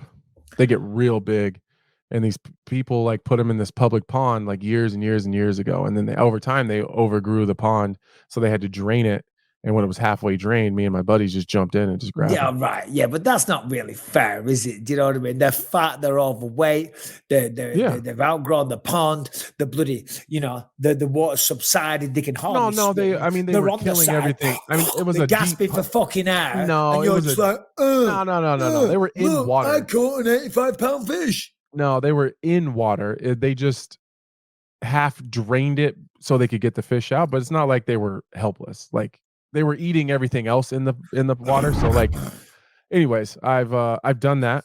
So I've caught probably a 50-pound catfish, like noodling it just like that out of a And river. what about a rod and reel? Excuse me. Rod and reel much smaller, probably 30. Yeah. Yeah, it's tougher. That's still good. Like though. noodling is pretty dangerous though. A lot of people die Is every it? year noodling. Yeah. Really? Yeah. Yeah, Well, but it's not me and always Lucas once you went get through a a phase. once you get a hold of a fish that size, it's literally even a 50-pound fish like almost drug me underwater. Like I that's why you never do it alone. So you have friends help get you back to the top Really? because it's just a 50-pound chunk of Ball muscle. of muscle. Yeah, exactly. And it's not so much as I've gotten older. I haven't done it in a long time, but because I realize how stupid it is. But the holes that you go in, it's not the fish that I'm worried about. It's snapping turtles and beavers and snakes and all sorts of other shit that you don't want to stick your hand in a snapping turtle's mouth in a hole. That's a fucking problem. I just want to. Lucas wishes that you were his father. He does. He's obsessed with animals and nature, and he loves fishing. Oh, So he we doesn't went through. want me. Most of everything I get a hold of, it doesn't go back. Yeah, he's not too bothered. He wants to kill invasive species. He wants to hunt. He just watches hunting programs now. He does love animals. But anyway, the point I'm saying is because we went fishing for a while and he loved it. And it was a lovely little thing we would do together. But we never caught a goddamn thing. And it kind of kills the vibe. Do you know what I mean? Yeah. There's no fun when you don't catch anything. Didn't even get a bite once until we went on a fishing trip on a boat. We were catching it. Everyone was catching it, and but it's not quite the same thing. You know what I mean? Right. Going down the little river by our house, just sitting there, me and him on a Saturday morning, bored That does sound out like of fun. our fucking minds. Next time, I'm going to invite you to my house. Now you're going to come to my place. Bring the whole goddamn family. We'll do Disneyland. We'll do all that stuff. Fishing trip on the ocean. Fuck yes, 100%. You just got to keep teaching him that a bad day fishing is better than a good day at work. But probably not as much fun as sitting on his computer. That's true. Yeah. You can't really use that till he's got a job. Yeah, no, I know. Exactly. Anyway, MMA podcast, all that good stuff. Harrington, what's the biggest story? I shouldn't ask you because you always go to the most obscure one, but what do we have going on in the world of MMA? It's one of those, it's a little, obviously we still have great fights on. There was apparently some interesting fights in Bellator at the weekend with a couple of nasty injuries that I saw someone talking about, a leg snap, and Aaron Pico dislocated his shoulder. Didn't see it, but obviously we got UFC 280 around the corner. So much to talk about there. 81, Adesanya. Lots of big fights coming up towards the end of the year. But nothing groundbreaking, other tthan Conor McGregor threatening to cave my head in. What else we got, Harrington? Well, yeah, I was going to go. Bother you. No, it doesn't. I'm laughing. It's like literally water off a duck's back. Well, I was going to go with the Bellator stories, but because you shamed me a little bit, I'm going to go throw you a curveball. Somebody from the earlier when you put on Twitter, people asking questions to the show. Yes. Somebody asked between UFC 280 and UFC 281, if you could only pick two fights from both of those cards, which one would you guys choose and why? A better question would be, which main event do we prefer? Because that's hard to answer. I mean, we've got Charles Oliveira taking on Islam Makhachev, which is just a blockbuster, intriguing, dynamic fight in every single way. And then you've got Pereira taking on Adesanya, which, again, exact same thing. So never mind the guy on Twitter, because we don't know the entire fight cards off the top of our heads from top to bottom, Harrington. 280, 281, main event. Which do you prefer and why, Mr. Smith? I think I prefer Adesanya and Pereira. And I think I prefer that because of the absolute unknowns there. We kind of know what's gonna like. I can give you one of maybe 3 or 4 different ways that the Makhachev Oliveira fight's gonna go. If Charles can defend a takedown, we kind of know how that's probably going to go. He's probably going to outstrike him. If he can't, but he can be dangerous off his back and he can create scrambles and get back to his feet, we kind of know how that's going to go. If he can't do that and he's stuck on his back, I have a pretty good idea how that's going to end. I have no goddamn idea what's going to happen with Adesanya and Pereira because I don't know how Izzy's going to react to a guy that's willing to fight him on his terms. I don't know how aggressive Pereira is going to be.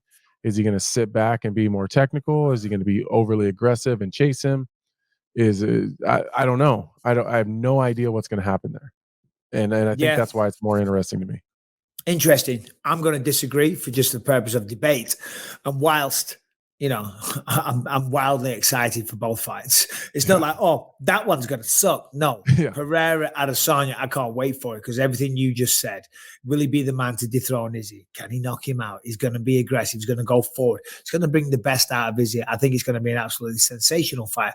But in terms of a mixed martial arts contest, which obviously the UFC is, Oliveira versus Islam Makhachev, there's a lot of questions. It's, will the fight play out on the feet? Will Charles Oliveira be able to knock him out on the feet? Will he get dropped? Will he get taken down from Islam? Will he allow the takedown? When they hit the floor, are we going to see the 2 best grapplers in the lightweight division? Can Islam stop the submission attempts? You know, can Oliveira add to another? It'll be 17th submission in the UFC in enemy territory. Islam Makhachev is a devout Muslim. Obviously, Abu Dhabi has a heavily influenced Muslim culture there as well. So he's going to have a huge reception and following and support there. Oliver's walking into enemy territory. The most exciting fighter on the goddamn planet, if you ask me right now. The comeback story is sensational. Islam's supposedly the most best well-rounded fighter that Khabib's coach, Javier Mendez, has ever trained. You know, they're both top of the food chain in the toughest division in the UFC, lightweight. I mean, they're both phenomenal fights. But if I had to pick one, that's the one that really gets my juices flowing. And again, I can't disagree with you. Yeah, and I can't disagree with you. Yeah, they're both fantastic fights. I think we're getting spoiled with riches here on both of those ones. And I'm just happy they didn't put them both on the same card. Because a lot of times you get 2 really good fights like that, and they will main event, co-main it, and go. I don't know. They'll stack it. I almost like that we kind of got to wait on the next one. I like that they're spreading it out. What do you think? And obviously, I don't think we're going to get to find out the numbers anyway, but what do you think would do the bigger numbers out of the 2? And I don't want to sit here and dissect the UFC's business model or anything like that, because that's none of my business. But in terms of star power at the top, I feel like it'll be somewhat comparative. I think it'll be close. Yeah. If I had to guess if one overtook the other one, I would guess it would be the lightweight title fight. Because Oliveira, he's gotten the rub from a lot of good guys. He got the Chandler rub, he got the Gaethje rub, and the most important one, I think, was the Dustin Poirier one. Oh, sorry, I thought he was going to say on the Islam side is the Khabib rub as well. And Islam's got the Khabib rub. Yeah. So I mean, Khabib. Oliveira is so. I'd love to see what his life looked immediately before this run, to kind of be in the know, and then his circle. I would have loved to see the evolution, because as champion, I don't, but I've seen it a little bit. Your life just drastically changes, and with the huge fights that I seen a stat the other day that said with a win over Makhachev, Oliveira's fought every other guy in the top 5 in a year and a half. If if he beats Makhachev, he will have beaten every single person in the top 5 in a year and a half. Oh my God, which is absolutely wild. That's fucking insane. Some guys only fight once every year and a half. And talking about how his life changed, and you very kindly say, I know it. I mean, I had 3 title fights for the UFC, and I'm very proud of that, but it's nothing compared to what a lot of other people have. I won the belt, I defended it, and I lost it in the next one. But he's been there at the top for the while, fighting the best guys. From the slums, the favelas of Brazil. We all saw the homecoming that he got, to now earning ridiculous money. And that's the way it is. And that money goes a lot further in Brazil in the favelas than what it does in California. Yep. Let me tell you that right now. That guy's living the life down there. No, I'm so excited for both those fights. It's going to be absolutely incredible. Well, I hate to say this, guys. And by the way, thank you all for subscribing, ringing the bell. If you haven't done so, do that. If you've got a question, send it into bympod@gmail.com. But it's 11:30 at night here. I've got to be up in 5.5 hours, and I was already exhausted when I started this podcast. But I've had a good laugh, and I don't feel it anymore. But I'm looking at the time, and I'm like, I've got another probably 12 or 16-hour day on set tomorrow, so I got to hit the sack soon. If you've got a question, please, video question, send it to bympod@gmail.com. Mike Harrington. If you are enjoying this podcast on iTunes, Spotify, or wherever you find podcasts, make sure you subscribe to the show. Please leave a positive review and a 5-star rating. It really helps us out. If you're watching on YouTube, make sure you subscribe to the channel and you hit that notification bell so you find out whenever a new episode comes out. And if you're watching live, just hit that little like button. You know, that's pretty cool for the first hour. Also, if you want to catch over 300 episodes you can't find anywhere else, ad-free and uncensored, head to gasdigitalnetwork.com. Use the promo code BYM. Get yourself a 7-day free trial and check out over 20 great shows on the network. And I'm going to do this as well. We're going to throw out a little competition. We've been talking about merch for a while, and I've dropped the ball on it because I had a company doing some stuff, and they were doing some stuff from my YouTube channel as well. And I've just been so busy. There's a lot of things I haven't been executing. We want t-shirt designs. We want it from you. If you're a graphic designer, or you have the ability to design a t-shirt, if you want to send it in to bympod@gmail.com, the best one we will print up and we'll figure out some kind of prize. I'll send you some stuff. I'm sure Anthony will send you some bits. But send in the best t-shirt design if you can be bothered. If you can't be bothered, if you're just rolling your eyes right now saying, shut the fuck up, get to the questions, I apologize. But if you want to design some t-shirts for us for free, we'll get them printed up. Anyway, Brian, what have we got, bud? All right, so I know you're a little tired today, but I am going to put you to work. This first question here is from Michael Riddle. He's the guy who gives us the charity challenges, and he has another one at the end of this video for you. What's up, guys? I've got a few questions today. Hopefully you can answer all of them, or at least some of them, or none of them. It's your show, but if nothing else, at least I can say congrats, Harrington, on your impending fatherhood. Question number 1. I'm choosing my words carefully here. If you were talking to Karen Bryant sitting at the analyst desk, what would you tell her are the keys to victory in a light heavyweight fight between Anthony Smith and Michael Bisping? Question number 2, inspired by my son. He's 5, he's in kindergarten, and he just asked me, Daddy, what do you do for work? So how would you answer that question, describing your job as a professional MMA fighter to a 5-year-old? Question number 3 is regarding the UFC security at the face-offs. Can any of those guys actually fight? And finally, of course, I have a charity challenge for Bisping. This time, it's $50 per correct answer to the Florida Disaster Fund to support recovery efforts from Hurricane Ian. At UFC 199, there were 12 fights that happened before you beat Luke Rockhold to win the title on 2 weeks' notice. All you have to do is name as many of those 24 fighters as you can in 30 seconds. Go. All right. Well, Mike, thank you very much for the question. This is called Send a Question, right? If we answer all of them, if we're going to be here a long time. So what we'll do is I'll pick one. I'll answer the 199 question. You answer a question. Okay. I'll do the charity challenge, but I'll answer one of the questions. I'll answer the security thing about the UFC. The security guys at the UFC, they do a phenomenal job, and shout out to those guys because they do such a hard job, as do all the staff backstage of the UFC, don't they, Anthony? You know what I mean? They're on the road. That's a lot of work. Every goddamn week. That finely polished machine that we see, you know what I mean? That slick presentation. We're a small part of it. Yeah, you're absolutely right. There's an army of people, and they're on the road. Granted, the Apex is a common fixture now, you know, but there's still and these people, they give up their lives essentially. It's crazy, isn't it, Anthony? It's super crazy. When I'm hanging out with Elliot or something, he's one of the higher ups in security. Yep, good guy. Shouts out Elliot. Yeah, I love Elliot. My family loves Elliot. That's how much we see these guys. But when a Saturday event ends, typically they got to travel in Monday anyway. So they go from Saturday events, they fly out Sunday to the next the next location. Especially when we're traveling a bunch, those guys are on the road. Elliot's on the road 4, 5, 6 weeks at a time. He's got 2 kids. Yep. He's got a wife. Yeah. And that's how a lot of those guys are. As far as if they can fight, most of them can fight a little bit, but to be fair, a lot of them are military guys. So fighting them is the least of your worries. If you're someone that's trying to get yourself into some trouble, they will all shoot you.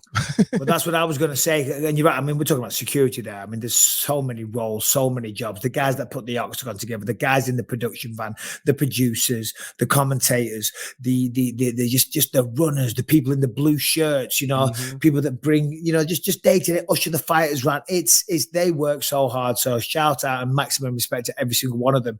There's 2 English guys that do a lot of security. Big tall Steve and his friend Tiny. 2 big dudes, 2 English guys. Steve. Steve and Tiny. Women love Steve, by the way. Women love Steve. Okay. Yeah. Oh, yeah. Right. And I love them both as friends. I love them both too. Yeah. They're awesome. They're such solid, awesome guys.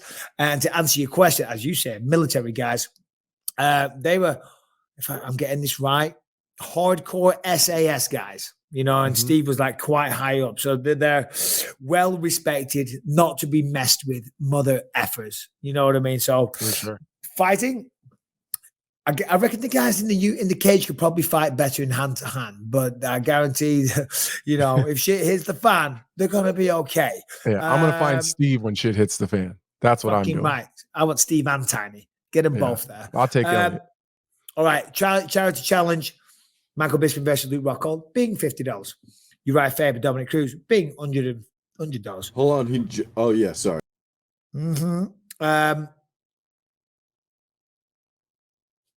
Hold on. Don't say it. Don't say it. Max Holloway versus, what was his name? And they were pointing at the floor at the end of it. That was a good one. Ricardo Lamas. That's what I said. Ricardo Lamas, being 150.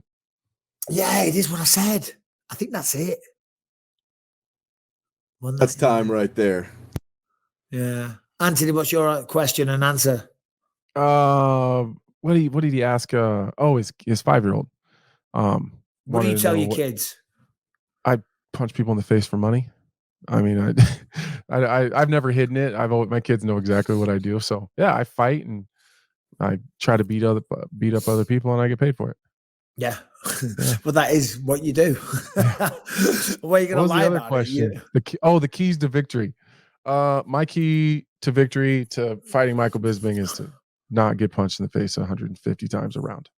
My keys to victory of fighting Anthony Swiffer, make sure he doesn't go after this side, because I won't be able to see a fucking punch. Fuck, I should have said that. Lots of left hooks. I thought that's what you were going to say. I really did. I missed a great opportunity there. By the way, Mike, thanks for the question, but shit stirring much? My God, what are you doing? We have got to have like a little grapple sometime, though, and we will make that happen. Yeah. All right, let's talk about Rock Auto. We love Rock Auto. You love Rock Auto, and that's why they've been in business for 20 bloody years. Why? Because they have everything that you need for a car. If you're working on a car, you're fixing a car, you want to improve your car and you need a part, rockauto.com is where you want to go. And it's cheap. That's why they've been in business over 20 years, okay? You haven't got to go to the store. You haven't got to sit in traffic. You haven't got to talk to some guy. You're going to wait in line. Just going to go to rockauto.com, okay? We don't even have a code for you because the prices are so goddamn ridiculously cheap. No middleman. That's partly why. Well, it is why. There's no middleman. No storefront markups. Just everything that you need for a car at the lowest prices.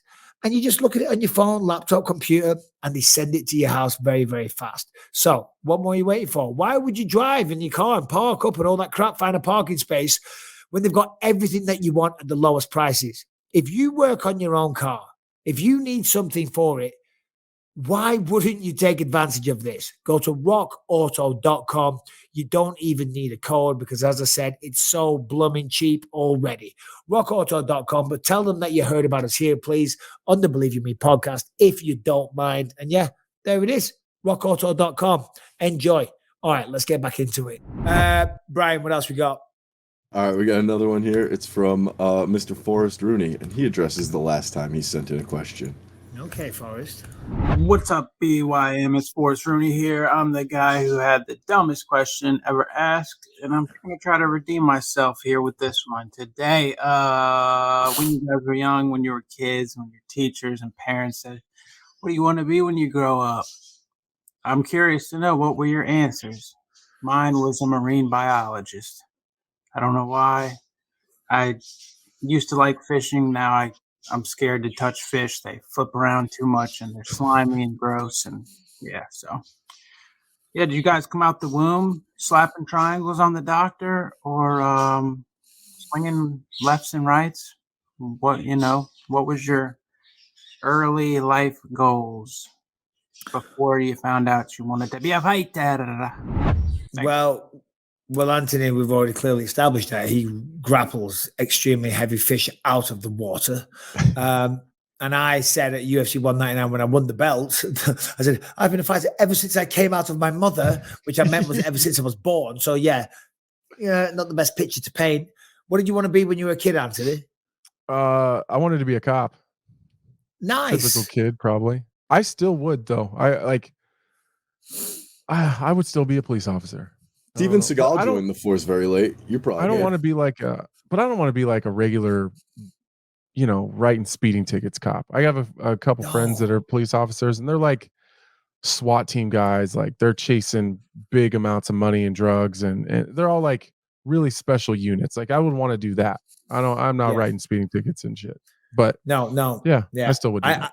I agree. That would be very, very cool. Rebecca always says I would have made a good cop. But that kind, as you say, writing speeding tickets. Look, I'm not doing that shit. I'd let them all go. Yeah. Do you know what I mean? Slow down, stupid. Get the fuck out of here. Slow down. I'm not going to write you a ticket because I'm not a dickhead. Do you know what I mean? In England, we have a lot of speed cameras. You go 2 miles an hour over the speed limit, ding, the camera fucking gets you. It's ridiculous. Send it to you in the mail? Yeah. And you get 3 points and a fine. 12 points, obviously, you lose your license. I never knew what I wanted to do. Never knew. I had no. No. If you ask my mom, she'll say I always wanted to be a builder because I was going to build her a house.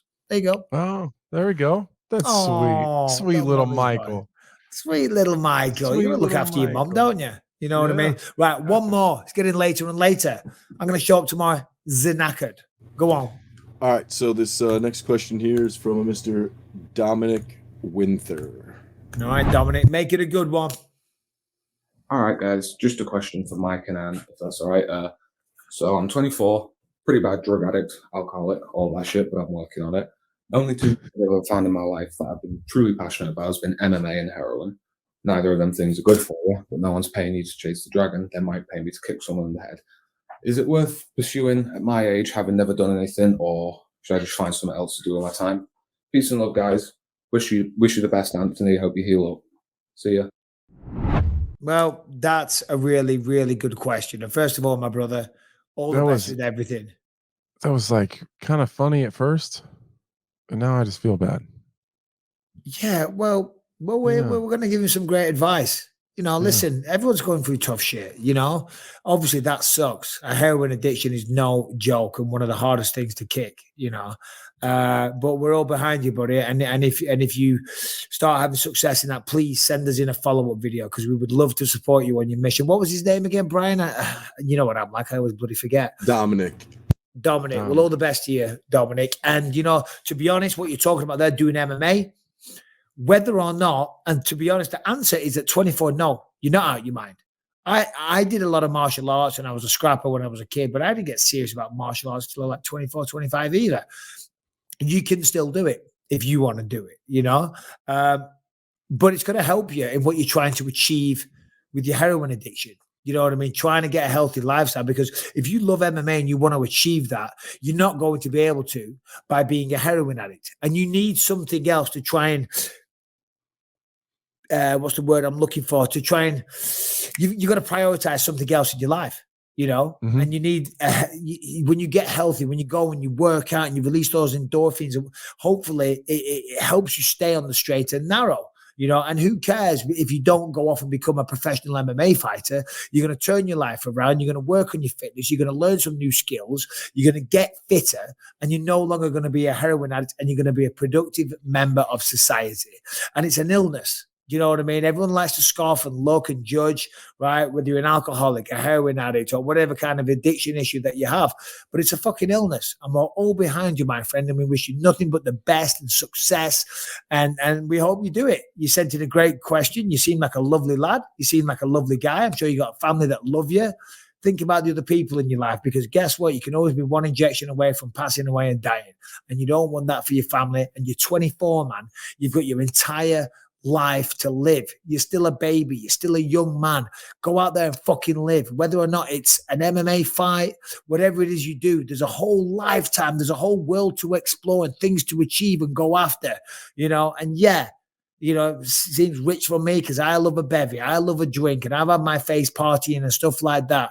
But come on, man. Put yourself first. Put your family first. Put your life first, and go out there and live it. Go after it. Come on, we're all behind you and we're rooting for you. What do you say, Ann?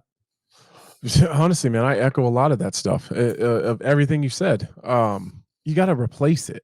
And in the interim, the worst thing about addictions is it overtakes everything else around you. I think MMA and martial arts and kind of what we do is, we say all the time, and I think sometimes it gets missed in passing, that MMA saved my life or this sport saved my life. And it's said so much that I think that people minimize what we actually mean when it's said by people where it's really true. When I started training, I didn't know what the fuck I was doing. I was partying my ass off. I was making stupid decisions. I was fucking life up big time. And I just found something that I liked more than that. And that's really what it comes down to when you're kicking addiction. You got to find something that you like more than that drug. And sometimes that's hard to do. And I think slowly over time, you'll start replacing that bad thing with the better thing. And that's really what you got to do. I think you're right too, as far as people scoffing at it. And I think it takes a lot of fucking balls to call into this show, knowing lots of people are going to be watching this, and just be goddamn honest. I think that's half the battle.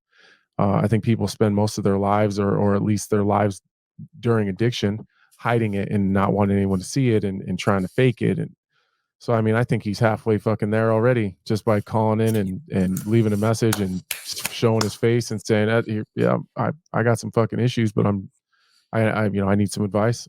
That's half the battle right there. So, and I agree. I hope he calls in or sends another video message and keeps us updated, even if it's not good.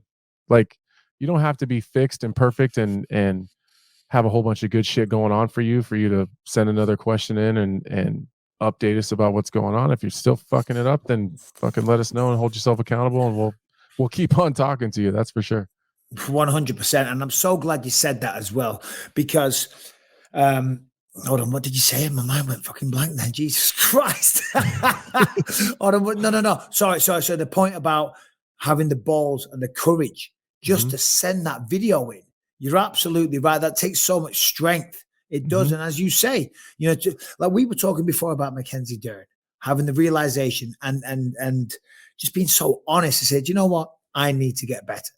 And that's essentially what he's doing there. He's saying, I need to get better. I need to get better. This. I need to kick this. I'm not hiding it from the world. I'm throwing it out there. I have an addiction to heroin that I want to beat. And I also want to become an MMA fighter. And just doing that, taking that first step, because I know nothing about the 12 steps programs or anything like that. But they always say, being honest, admitting that you have an issue first is the first big hurdle. So many people deny it. So many people hide. They put on a brave front. I mean, people might sit here and say that I'm rich. Everyone thinks I'm an alcoholic. I'm not a fucking alcoholic. I enjoy a drink. Do I wish I drank less? Yes, I do. But it's not about me. It's about our friend here. The fact you took this step and you did that is fucking huge, man.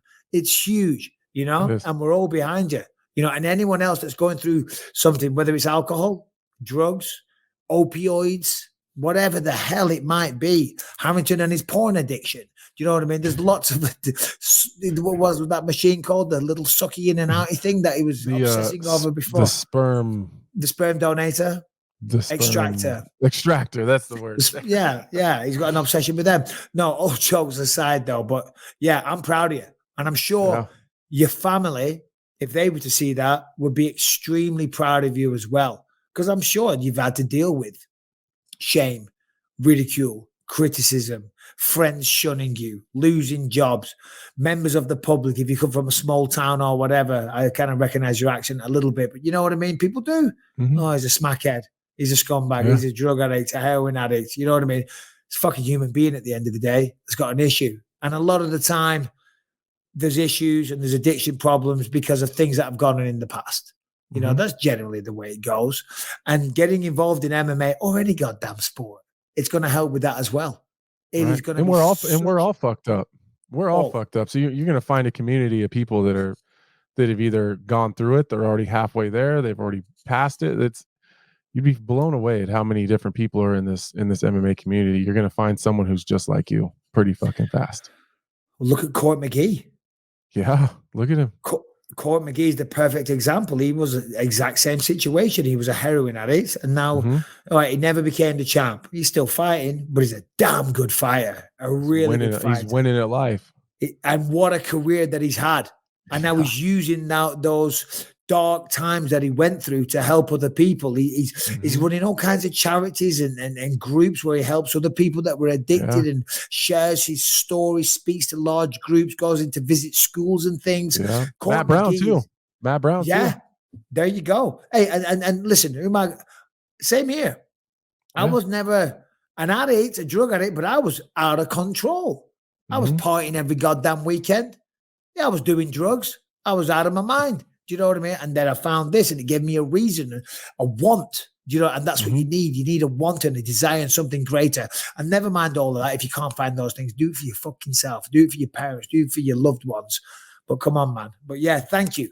That was a great question. And by the way, in future, we love stuff like that. Let's get fucking real. We always talk bollocks and nonsense and we go on about sperm extractors or whatever shit Harrington throws at us. But I love talking about some real shit like that for a change. So all the best to you, brother. All the best to you. And we all mean that from the bottom of our hearts. Right. Well, that got very serious, didn't it? Yeah, dude, I'm with you. I like getting serious sometimes and just, I don't know, spitting some knowledge, speaking some truth, you know. For some people, maybe it's uncomfortable, but you know what? A lot of people out there need to hear that stuff, and they need to know that it's okay to not be okay. And I think that's important. Amen to that. And that's a great way to end the show. Love this episode. Great. Always talking to you, Harrington. Anthony. You can tell it's late here. You just called me here? I did call you Harrington. You called me Harrington before too. It's fine. I know. I forgot the guy's bloody what you were saying as I'm trying to piggyback on the advice. It's late. I'm tired. It is. Guys, we love all you believers. Send in those t-shirt designs. And my friend, one more time, all the best. Anthony, Brian, Harrington. We love you.